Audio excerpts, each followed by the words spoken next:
Hey folks, so I'm actually inside of our 8x12 shed for the power shed. The wind is really bad today, so I'm not quite sure how much dialogue and how much I'm going to be able to get to talk today. But we have a packed day today.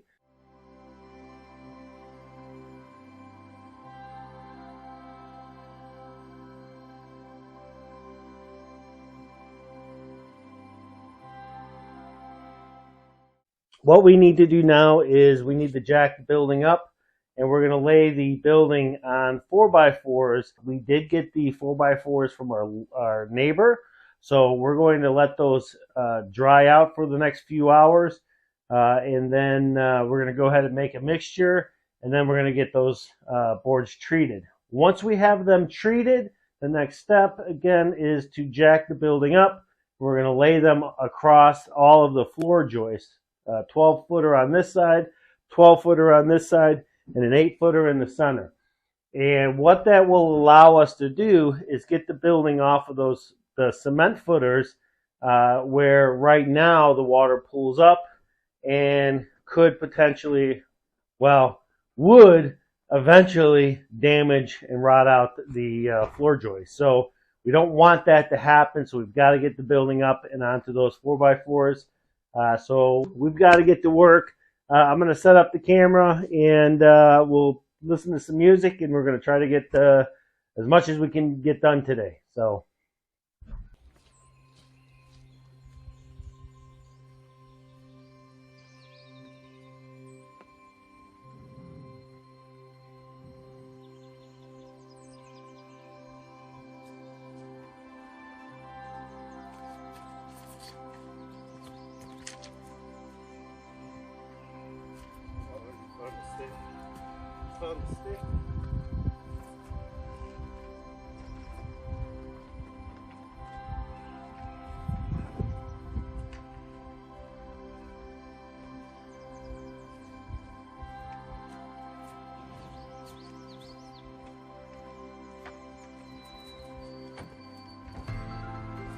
So now we have to treat our 4x4s, which will be going underneath the cabin. And we're treating it with quarter diesel fuel and 3/4 used oil.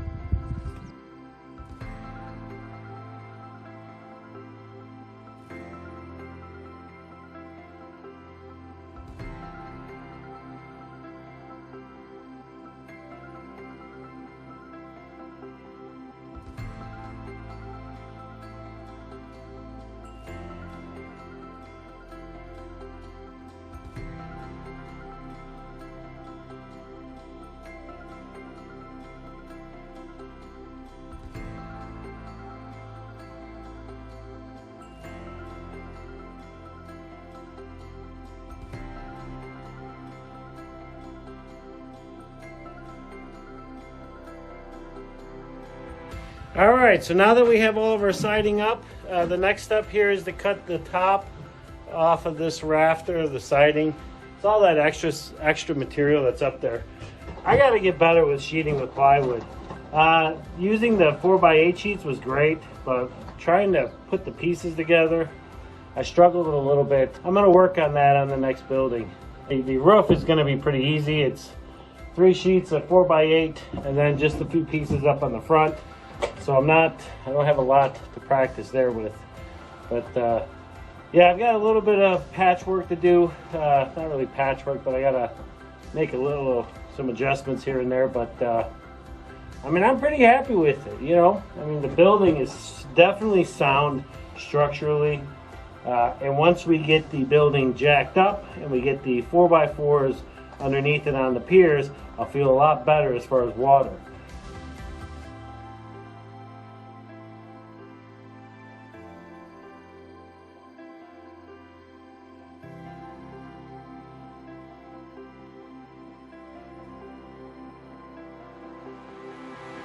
So I do plan on putting a 12-inch overhang on the roof on both the this side and the other side. And so to do that, what I needed to do is I needed to cut blocks that were 10.5 inches long. The reason I cut them at 10.5 inches is because I need to account for the rafter board, or the outside plate that'll go on the outside out here. So with that plate, that'll give me a 12-inch overhang. So I got those cut. Now all I got to do is get them installed.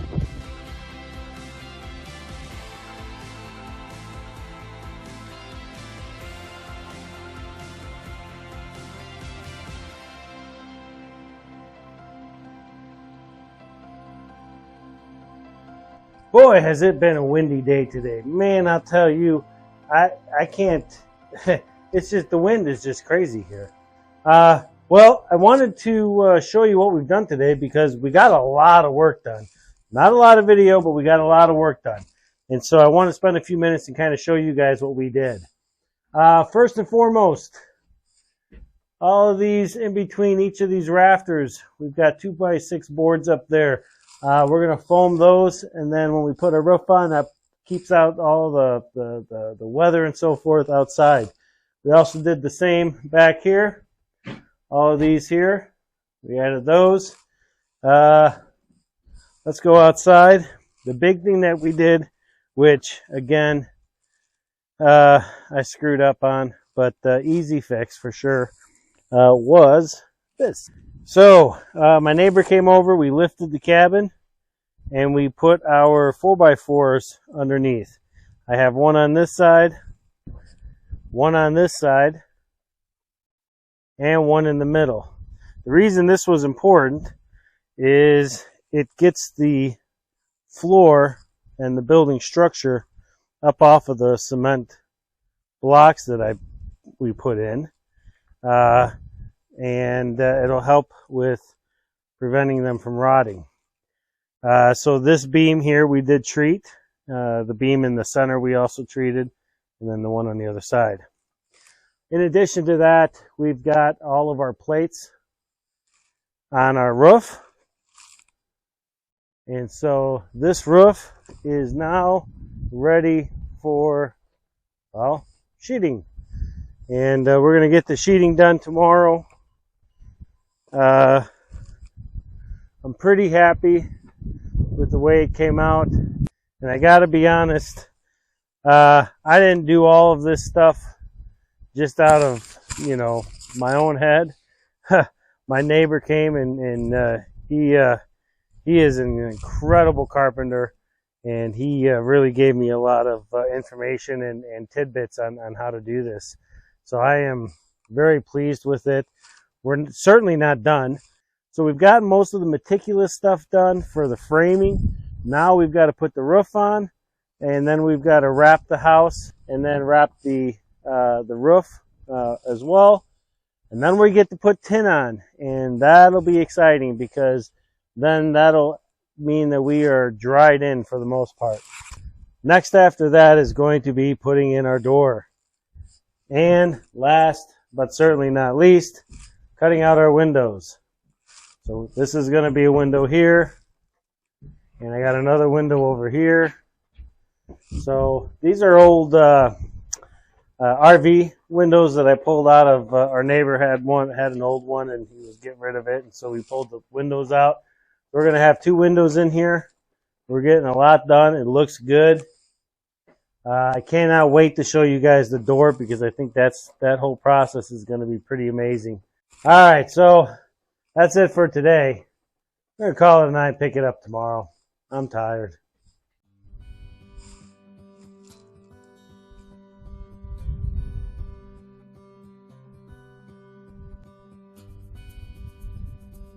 You know, the whole purpose of this was to twofold. One, for our solar storage, and 2, to act as a windbreak for the panels come wintertime. We're accomplishing both, and it looks pretty cool. What's up, folks? We are in black fly season, and it's getting hotter, and as a result, I'm getting rid of this beard. So here we go.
All right, well, there it is. There it is. There it is. 5 minutes. In 5 minutes, I removed what took me 10 months. You look more like the guy I first met. Yeah. Yeah, I do, don't I? Mm-hmm.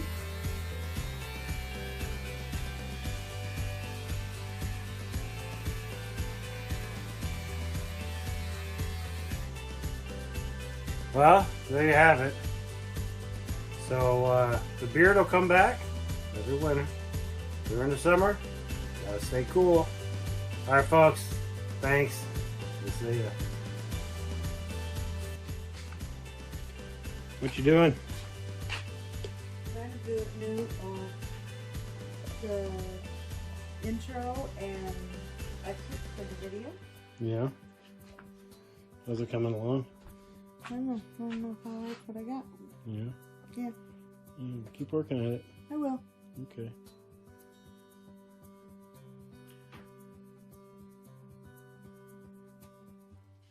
Hey folks, new and improved. Yeah, you know, we got the black flies here, and it was getting hotter, and the black flies are getting in the beard, and so it had to go. And honestly, as I've always grown a beard in the winter and then shave it in the spring. Usually not this far into the spring, but so yeah, it had to go. I do feel 10 years younger though. All right, so today we are working on the roof, and I've already got one panel up. One thing I noticed right away is that the roof, as best as I did, it's not square. And that's not that big of a deal in the sense that, you know, this roof is getting tin on it, but it's not, and it's not that the roof isn't square. It's square. The problem is that these 2x6s are all rough cut lumber, and that's one of the downfalls of using rough cut lumber is that they twist and they're going to turn and they're going to, you know, do things that treated wood wouldn't do, or lumber that you might buy in the store, you know, won't do, simply because it's been sitting there and it's dry. This stuff is not very dry at all. So, you know, once we get it, we really need to use it and get it into its final shape so that we don't have these issues. But unfortunately, that's just life using rough cut lumber. So that said, I've got the first panel up and secured. I need to go down and get all the nails in it and so forth. But I'm going to get this second panel up and secured. Then I'll go up and I will start working on getting everything really fastened to the rafter as well. I don't know. I think I'm going to end up using 4 long sheets. And then I'm going to have to do some cutting up here and get this area up here. But the good news is we are almost dried in. I am ecstatic. I am very happy about it. Well, we've got a roof, at least the base for it. Now we got to get some paper on it. But before that, we got to put a drip edge on it. All right, so now that we've got the drip edge on the downside, we're going to wait to put the drip edge on the upside until after I get the paper on. So now we got to get the roofing paper. We're getting the roofing paper up. Slowly but surely. We got one more strip to do on the bottom. And then we've got to put the drip edge up on the top.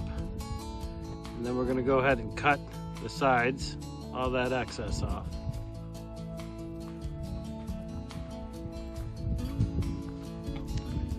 So we have a roof, but unfortunately, when I purchased these pieces, they were only 10 feet. I was expecting to have a 10-foot long roof, but I actually had a 10-foot 6-inch roof. So I'm gonna have to put some pieces at the end there to let them to let the water drain off. So yeah, lesson learned. overall, we're getting the job done. We're getting the shed built. It's looking really great. Tomorrow, we have to sheet the outside with our roofer paper, and then we're going to put up our siding, which just so happens to be brown metal tin.